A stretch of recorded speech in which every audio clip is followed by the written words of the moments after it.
श्री दुर्गा सप्तशती चतुर्थ अध्याय प्रारंभ। ध्यान।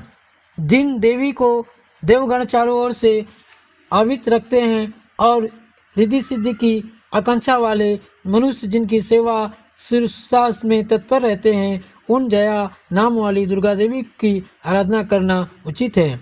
उनके अंगों का वर्ण काले मेघों के समान श्याम रंग के हैं। उनके काष्ठ छात्र मात्र से ही शत्रु समूह व्याकुल हो उठता है। उनके मस्तक पर चंद्रमा की रेखा वृद्ध होकर शोभान होती है। उनके हाथों में शंख, चक्र, तलवार, त्रिशूल आदि सुशोभित है। वे तीनों नेत्रों वाली देवी अपने वाहन सिंह के कंधों पर सवार होकर अपने प्रभाव से त्रिलोक को पूर्ण कर रही है। ऋषि ने कहा, अत्यंत बलशाली पापात्मा दैत्य महिषासुर तथा उसकी दानवी सेना का देवी के हाथ से संहार हो जाने पर इंद्र आदि देवता नतमस्तक होकर भगवती दुर्गा देवी की स्तुति करने लगे।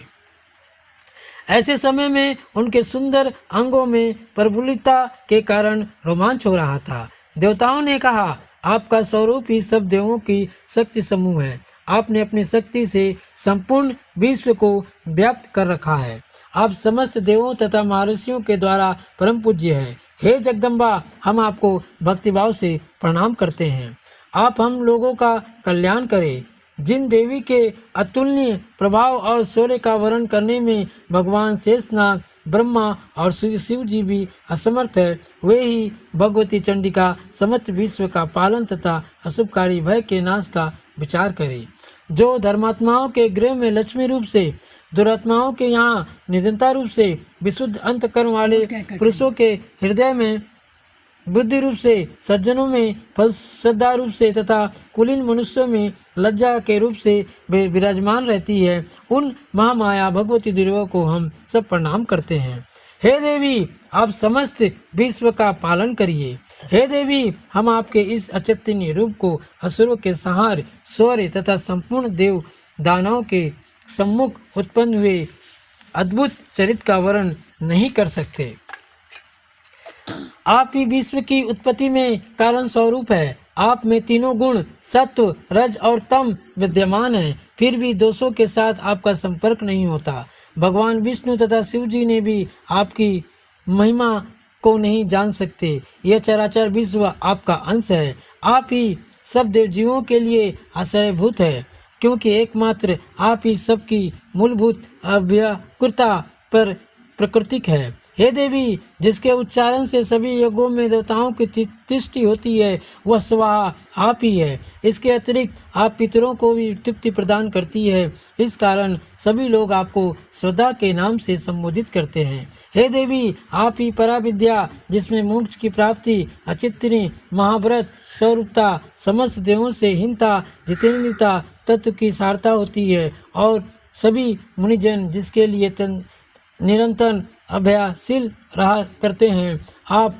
शब्द स्वरूपा, अत्यंत निर्मल, यजुर्वेद तथा उदीर्घ छंद के रूप में गाया जाने वाला एक प्रकार का वेद मंत्र के मनोरम पाठ के से युक्त समावेश की आधार है।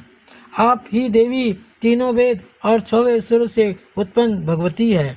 विश्व की उत्पत्ति एवं पालन के निमित्त आपकी वार्ता कृषि एवं जीविका के रूप में प्रज्वलित हुई है। आप जगत की महान पीड़ा की नाश करती है। हे देवी, संपूर्ण शस्त्रों के तत्व का ज्ञान प्राप्त करने के लिए आप मेघा शक्ति है। दूसरे संसार सागर में तैरने वाले नौका स्वरूपिणी दुर्गा देवी आप ही है। आपकी किसी पदार्थ में आसक्ति नहीं है।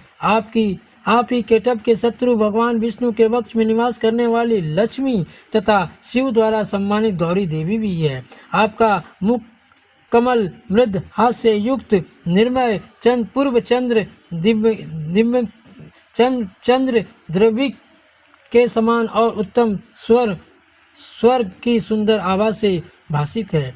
फिर भी आपके इस अनुपम लाड़वण को देखकर महिषासुर ने कुपित होकर आप पर आघात कर दिया। यह बात आश्चर्य में डाल देने वाली है। हे देवी, वही मुख जब क्रोध की मुद्रा में उदयकालीन चंद्रमा के समान अरुण तथा चक्र मोह के कारण भयंकर हो उठा, तब उस रूप को देखकर महिषासुर का सहसा प्राण नहीं हुआ।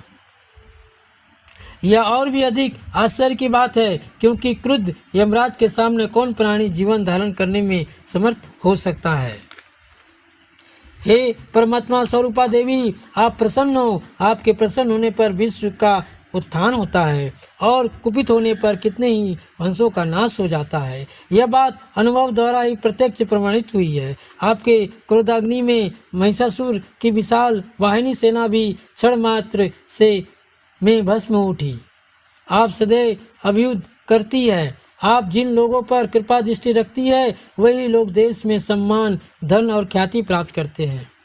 उन लोगों का धर्म कभी स्थिर नहीं होता तथा वे ही अपने स्त्री, पुत्र और मृतकों के साथ रहकर धन्य होते हैं। हे देवी, आपकी ही कृपा काष्ठ से धर्मात्मा व्याप्ति श्रद्धापूर्वक सदैव धर्माचरण में निरत रहता है और उसके प्रभाव से स्वर्गलोक को प्राप्त करता है। अतएव आप निश्चय ही त्रिलोक की मनोवांछित फल प्रदान करती है।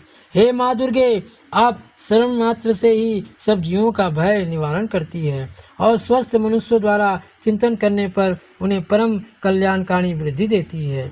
दुख, दरिद्र और भय हारी देवी, आपका चित्त परोपकार के निर्मित सदैव द्रवित रहता है।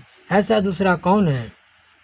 हे देवी, जो राक्षस अनंत काल तक नरक भोग करने के लिए पापाचार करते रहते हैं, उन्हें युद्ध में वध करके स्वर्ग भेजने तथा संसार को सुखी करने के उद्देश्य से ही आप उनका वध करती है।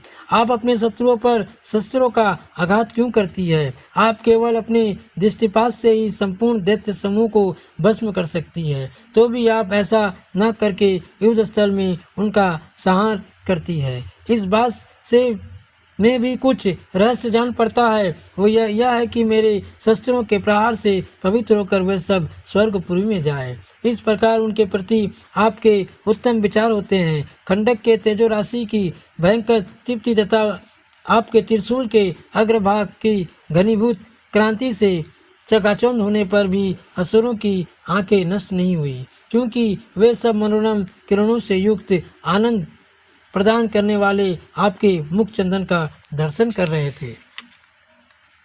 हे देवी, आपका शील दुरात्माओं के व्यवहार का निवारण है। आपका रूप अचिंतनीय तथा अतुलनीय है। आपका पराक्रम देवताओं के विजेता दैत्यों का नाशक है। इस प्रकार आपने अपने शत्रुओं पर सदैव दया ही दर्शाई है।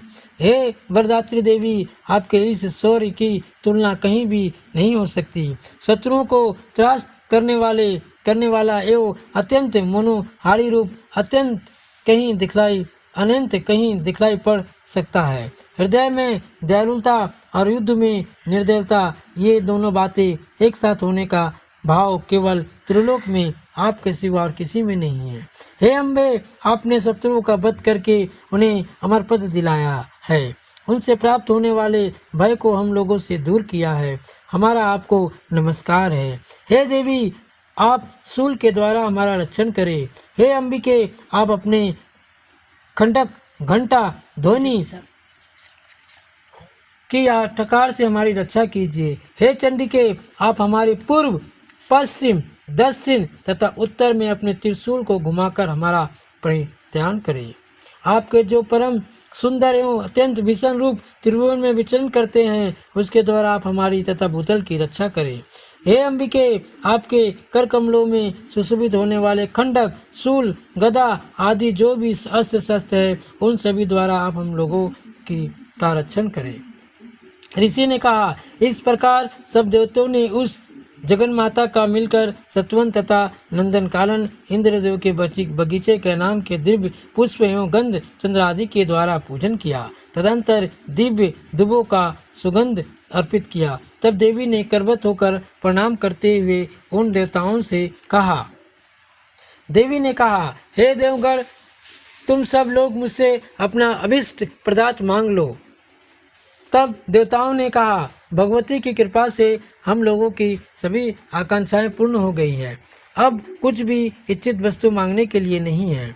हे महेश्वरी, हम लोगों का यह परम शत्रु महिषासुर मारा गया है। इतने पर भी आप यदि हम लोगों को कुछ देना चाहती हैं तो हम लोगों की यही इच्छा पूरी कीजिए कि जब भी कभी हम आपका स्मरण करें तब आप दर्शन देकर हम लोगों को संकट से मुक्त करें।